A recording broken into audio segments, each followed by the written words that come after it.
even if they go to movies, they can write that off because in the right situation and circumstance, if you can connect it to something that one of your clients needs, or say they're looking for a sponsorship, you can go to a movie and say you're doing research, and that's completely legal. So there's just a ton of very niche type deductions you can have as a creative professional.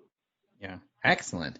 So you mentioned it briefly, and since we're talking about creatives, I want to talk briefly about PPP and what's happening right now. So if there is an individual, solopreneur who is listening to this podcast who was able to get some PPP, what are some of the guidelines on being able to write that off? Are those still being in development, or are you have a working knowledge of potentially what's allowable right now in June? Well, I think it was 2 weeks ago they came out with a revised act. I can't remember what it was called, but so it is evolving. Right now, they just made it a lot more lenient. Mm-hmm. I mean, if you get a PPP loan, you can do whatever you want with it. The criteria comes into play when you want to have it forgiven. You have to adhere to their standards for what you can write off against it. And it used to be that it was you had to use 90% of it for payroll, so you wouldn't lay off your employees or mm-hmm. yourself. And then they laxed that to 75%, and then they just laxed it again. And it's basically any deductible business expense.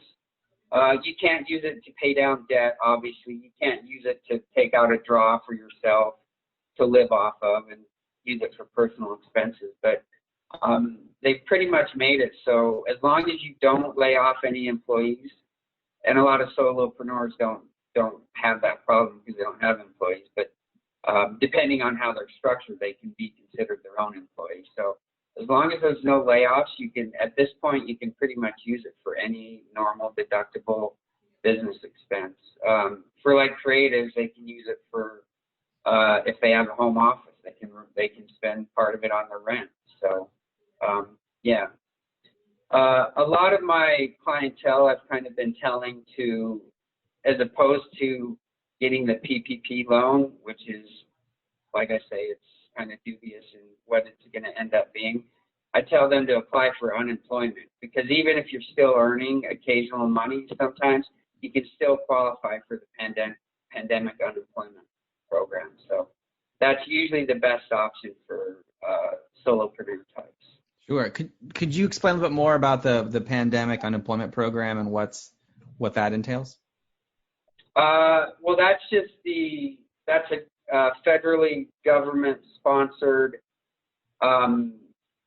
addition to your state unemployment. So when you file an unemployment claim, you file it with your state, mm-hmm. And then if you qualify, and they've made the standards easier, so now gig-type workers, solopreneur-type workers can qualify for unemployment. The federal government tacks on anywhere from like 180 a week, I think is the minimum, up to like 370 or 80 a week. So you get your state unemployment, then you get an additional from the federal government.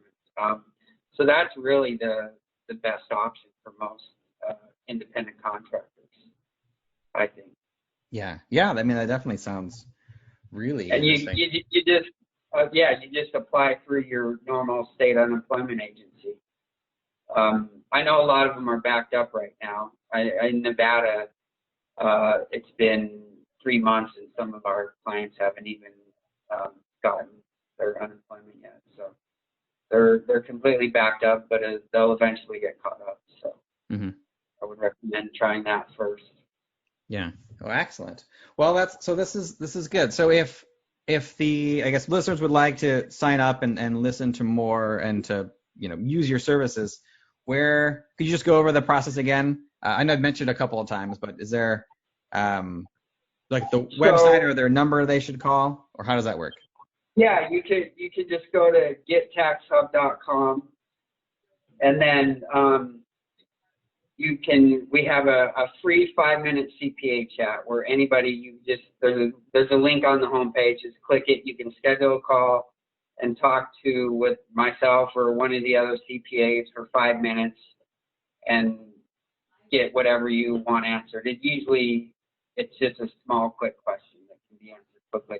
And then the next step up, like I explained, is the 15-minute intervals where you pay for that. Yeah. And then you can just create the account and become a customer. And then once you do that, you'll get assigned a CPA within a couple hours. And then you can upload your tax documents if you're ready, or you can just schedule a call. And like I say, you don't pay anything until we either file your taxes or you pay for the 1-year retainer. So yeah, we're like kind of look at us like a coach for small business people that previously CPAs had ignored. So that's kind of what we are. That's what our core philosophy is, and it's what our business model is based on, just being able to provide easy, inexpensive access to quality tax advice and business consulting. So yeah. Well, that's great. I'm curious, just in your own personal experience, what made you initially want to become a CPA? CPAs get asked this question a lot, and I went to college. In undergrad, I didn't really know what I wanted to do. Mm-hmm. I knew I was good with numbers, so I majored in econ with an undergrad degree, and then kind of found out that with an econ degree, unless you have an Ivy League PhD or something, you really can't make too much money.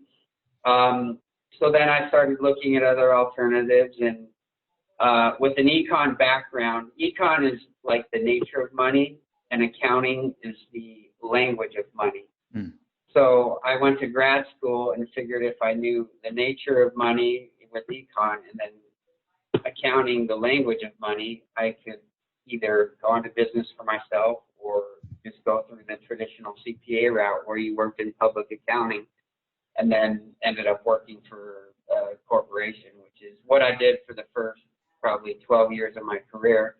I worked in public accounting and then worked as a controller and CFO for a couple bigger firms, and then started this, and it took off. So quit my job and been 100% into this ever since. Yeah, that's great. So with everything that you have done and experienced so far, what would you say has been the best advice that you've ever received?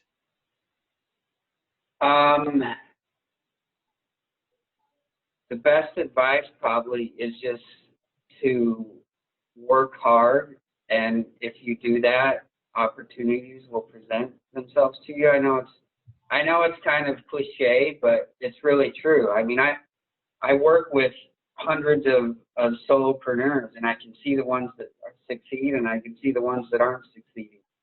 And it really just, they might not even have the best idea or the best business model, but if they work